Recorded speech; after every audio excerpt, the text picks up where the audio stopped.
നമസ്കാരം. അമേരിക്ക നമ്മുടെ പുറത്ത് വലിയ തീരുവയാണ് ഏർപ്പെടുത്തുന്നത്. ചില വിഷയങ്ങളിൽ പ്രതിരോധമുണ്ട്, ചിലത് തീരുവയുണ്ട്. ആദ്യം 25% പറഞ്ഞു, പിന്നെ 50% പറയുന്നു. വലിയ ഗുരുതരമായ പ്രതിസന്ധിയാണ് സൃഷ്ടിക്കുന്നത്.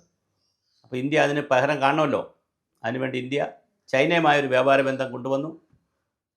അതുപോലെ തന്നെ 40 രാജ്യങ്ങളുമായി നമ്മൾ നേരത്തെ 32 രാജ്യങ്ങളിലായി 59ഓളം എംപിമാരെ നമ്മൾ അയച്ച് ഓപ്പറേഷൻ സിന്ദൂറിൻ്റെ കഥകൾ പറഞ്ഞിട്ടുണ്ട് ലോകത്ത്.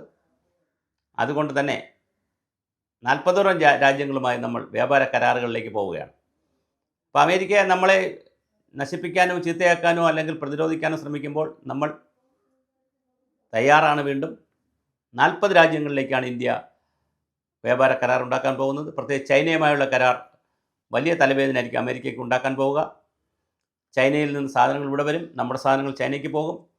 അപ്പോൾ നമ്മൾ വലിയൊരു വ്യാപാര ബന്ധത്തിലേക്കാണ് ചൈനയുമായി പോയിക്കൊണ്ടിരിക്കുന്നത്. പിന്നെ റഷ്യയുമായി എണ്ണയുടെ ഉൾപ്പെടെയുള്ള വലിയ വ്യാപാര ബന്ധമുണ്ട്. മറ്റ് 40ഓളം കിഴക്കനേഷ്യൻ രാജ്യങ്ങളിൽ നമ്മൾ വലിയ തോതിലാണ് ബന്ധം വെക്കാൻ പോകുന്നത്. അതിപ്പോൾ പാകിസ്ഥാനെ പോലെയുള്ള അല്ലെങ്കിൽ നമ്മുടെ അടുത്ത് കിടക്കുന്ന ചില രാജ്യങ്ങൾ കാണണമെന്നില്ല. എന്നാൽ പോലും മറ്റൊരുപാട് രാജ്യങ്ങളുമായി നമ്മൾ വലിയ ബന്ധമാണ് വയ്ക്കാൻ പോകുന്നത്. അതിലൂടെ ഭാരതത്തിന് ഈ അമേരിക്ക ഉയർത്തുന്ന വെല്ലുവിളിയെ ഇല്ലായ്മ ചെയ്യാൻ കഴിയും എന്ന് തന്നെയാണ് നമ്മൾ പ്രതീക്ഷിക്കുന്നത്.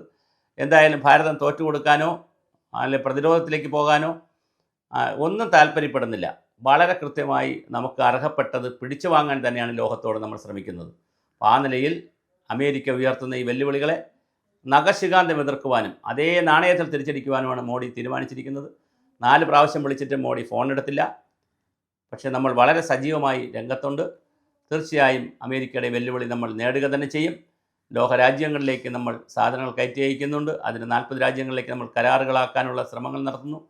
ചൈനയുമായി വലിയ കരാർ വരുന്നു. പിന്നെ രാജ്യത്തിനകത്ത് വോക്കൽ ഫോർ ലോക്കൽ എന്നുള്ള നിലയിൽ പ്രാദേശിക ഉൽപ്പന്നങ്ങൾ കൂടുതൽ വാങ്ങിക്കുവാനുള്ള ശ്രമം നമ്മൾ നടത്തുന്നുണ്ട് ജനങ്ങളോട്. അപ്പോൾ നമ്മുടെ ജി ഡി പിയിൽ നമ്മളിപ്പോൾ വളരെ മുന്നിലാണ്. കാരണം ഇപ്പോൾ അമേരിക്ക, ചൈന, ജർമ്മനിയൊക്കെ കഴിഞ്ഞാൽ നമ്മൾ കൂടെ ഉണ്ട്. അപ്പോൾ അവിടെ നിന്ന് നമ്മൾ അമേരിക്കയും ചൈനയും കഴിഞ്ഞാൽ 3ാം സ്ഥാനത്തേക്ക് മാറാനാണ് ശ്രമിക്കുന്നത്. അപ്പോൾ തീർച്ചയായിട്ടും നമ്മുടെ ശ്രമം വിജയിക്കുമെന്ന് തന്നെ കരുതാം. ഇന്ത്യ വലിയ തോതിലാണ് നമ്മുടെ ഈ ഇടപെടലുകൾ നടത്തുന്നത്. വ്യാപാര വസ്തുക്കൾ, പ്രത്യേകിച്ച് ഇന്ത്യൻ ഉൽപ്പന്നങ്ങൾ ധാരാളമായി ലോക വിപണി കിട്ടാൻ സാധ്യതയുള്ള ഉൽപ്പന്നങ്ങൾ ധാരാളമുണ്ട്. ഇലക്ട്രോണിക് ഉൽപ്പന്നങ്ങൾ, അതുപോലെ ടെക്സ്റ്റൈൽ ഉൽപ്പന്നങ്ങൾ, ഒരുപാട് ഉൽപ്പന്നങ്ങൾ ഇന്ത്യ ഉണ്ടാക്കി ലോകത്ത് കൊടുക്കുന്നുണ്ട്. അമേരിക്ക കുറച്ച് ഇന്ത്യയിൽ നിന്ന് വാങ്ങുന്ന സാധനങ്ങളുടെ അളവൊന്ന് കുറച്ചിട്ടുണ്ട്. പക്ഷേ അതിനനുസരിച്ച് നമ്മൾ ചൈനയിലേക്കും മറ്റ് രാജ്യങ്ങളിലേക്കും കയറ്റി അയക്കാൻ തീരുമാനമായിട്ടുണ്ട്. എന്തായാലും ഇന്ത്യ പിടിക്കാൻ തന്നെയാണ് തീരുമാനിച്ചിരിക്കുന്നത്. അമേരിക്കയുടെ വെല്ലുവിളി നമ്മൾ സ്വീകരിച്ചിരിക്കുന്നു. നമ്മൾ 40ലധികം രാജ്യങ്ങളുമായി വലിയ കരാറിലേക്ക് പോകുന്നു. ഇതിനെല്ലാം കൃത്യമായ റിസൾട്ട് ഉണ്ടാകുമെന്ന് പ്രതീക്ഷിക്കാം.